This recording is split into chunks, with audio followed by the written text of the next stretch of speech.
सात संगत जी, प्यार से कहना धन निरंकार जी। तो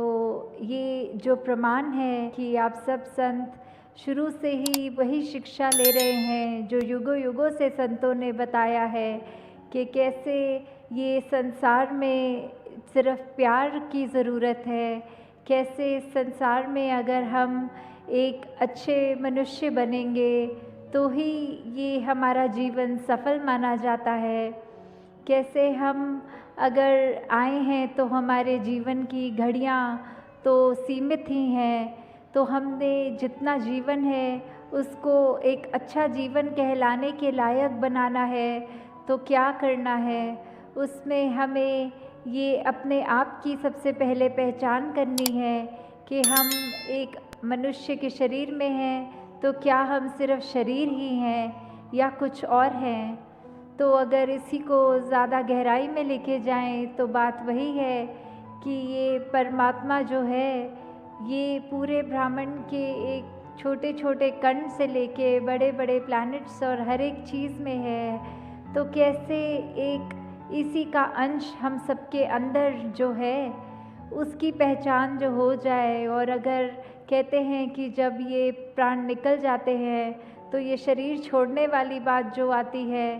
तो उसमें ये आत्मा जो है इसको जब पता लगता है कि हमने कहाँ जाना है, कहाँ से आए हैं, तो वो पहचान जीते जी ही करनी होती है। ये जो हमें सांस सभी मिली हुई है इसका पूरा फ़ायदा उठाते हुए अपनी पहचान इस परमात्मा की पहचान कर लें। तो कैसे ये जीवन में हमें जहाँ एक मनुष्य बनने की बात है तो ये गुण कौन से हैं जो हमें वाकई मनुष्य बनाएंगे, क्योंकि देखने में तो हम मनुष्य ही हैं। तो फिर ऐसे क्यों कहते हैं कि ये तो पशु के भी से भी ज़्यादा खराब है, ये तो एक हैवान की तरह कार्य कर रहा है, इसका सोच इसकी बोली तो बहुत ही खराब है। तो ऐसा क्यों होता है कि हम मनुष्य हैं फिर भी ऐसा व्यवहार करने लग जाते हैं। तो ऐसा व्यवहार अगर हम करते रहेंगे तो हर कोई जो भी हमें मिलेगा वो हमारे से एक पीछा छुड़ाना चाहेगा। वो कहेगा इस इंसान के साथ तो 10 मिनट भी बिताना मुश्किल है, ये तो बहुत ही ऐसी बातें बोलता है जो मन को ठेस पहुंचती है या कुछ ऐसा कार्य करता है जो अच्छा नहीं होता। तो कैसे हम इस ऐसी अपनी एक नेचर से हट के एक वाकई ही असली मनुष्य वाले कैरेक्टरिस्टिक्स एक वो गुणों को अपनाएं। कैसे प्रेम, प्यार, निम्रता, समदृष्टि, एक दिल में करुणा लेते हुए दिल को इतना विशाल बनाना, एक नफ़रत की जगह सिर्फ एक हर एक के अंदर से खूबियाँ छांटनी कि हर मनुष्य में कोई भी कमी अगर है तो उसको ना देखते हुए सिर्फ उसमें क्या गुण हैं जो हमें भी अपने जीवन में लागू करने हैं, वो गुणों की ओर ध्यान दें। कैसे एक अगर उदाहरण है कि तेज़ाब होता है जो एसिड, अगर वो किसी भी बोतल में है, वो चाहे इतनी सुंदर बोतल भी क्यों ना हो, हमें अगर प्यास लगेगी तो हम वो तेज़ाब की बोतल चाहे कितनी भी आकर्षित लग रही हो उसको खोल के नहीं पिएंगे। हमें तो पानी चाहे ऐसी बोतल में भी मिल जाए जो देखने में बहुत ही ख़राब हो, पर हमें पता है पानी के गुण क्या हैं, ये पीने से हमारी कैसे प्यास बुझेगी। तो हमने अपने आप ही वो पानी की चाहे एक साधारण लुकिंग बोतल ही हो उसी का चुनाव करना होता है। तो ऐसे ही हम चाहे बाहर से अपने तन को भी इतना सजा लें, इतने खूबसूरत लगने लग जाएं, पर अगर मन ही कड़वा है, हमारे सोच विचार में ही बहुत मैल है, दिल में मैल है, तो कोई हमारा उस तरह से हमारे संपर्क में भी नहीं आना चाहेगा। जबकि अगर मन साफ हो तो फिर हम दिखने में चाहे सुंदर हो ना हो तो एक वो फ़र्क नहीं पड़ेगा, क्योंकि हर कोई फिर हमसे वो एक खुशबू ही एक हमारा ग्रहण कर पाएगा। तो ये अगर हमें विचार अपने अंदर हमेशा रखने होते हैं तो उसके लिए क्या करना होता है। उसके लिए तो सिर्फ यही बात है कि पहले ये ब्रह्म ज्ञान को इसके साथ निरंकार को जोड़कर अपने हर पल में इस निरंकार को जब हम याद रख के ये जीवन बिताते हैं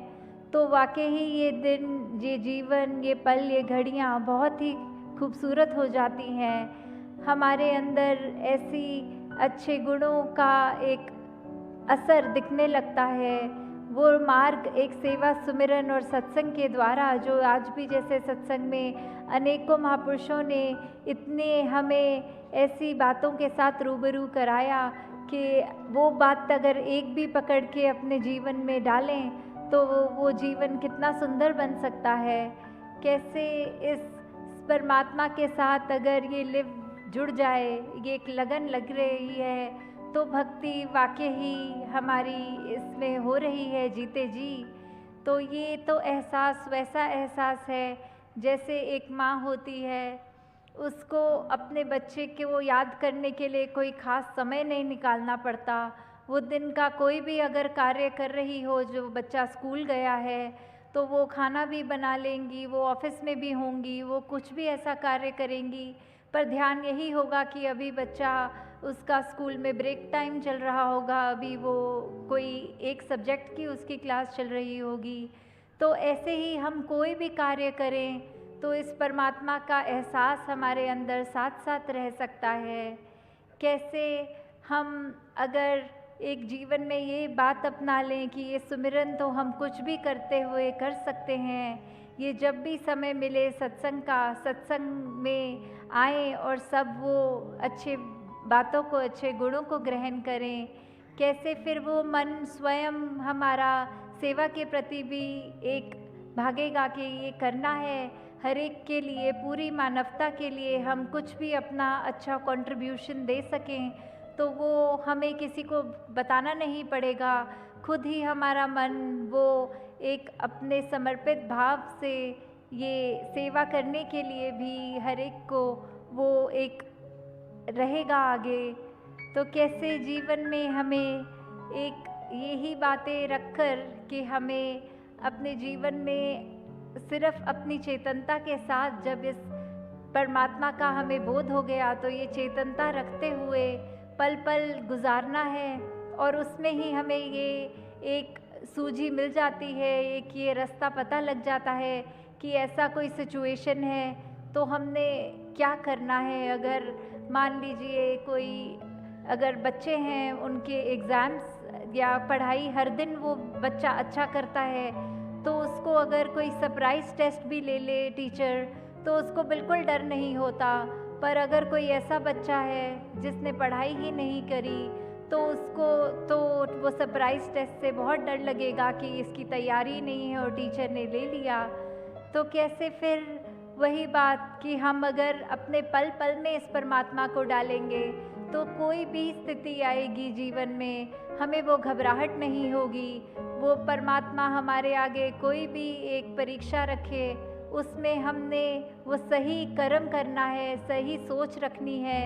सही व्यवहार रखना है, तो फिर हमें वो परमात्मा के सरप्राइज़ टेस्ट से भी डर नहीं लगेगा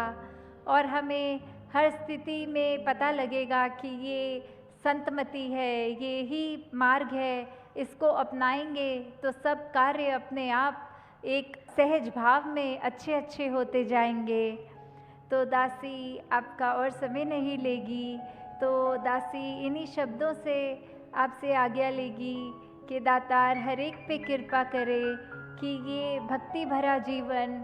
हर एक के हिस्से में आए। ये निरंकार प्रभु परमात्मा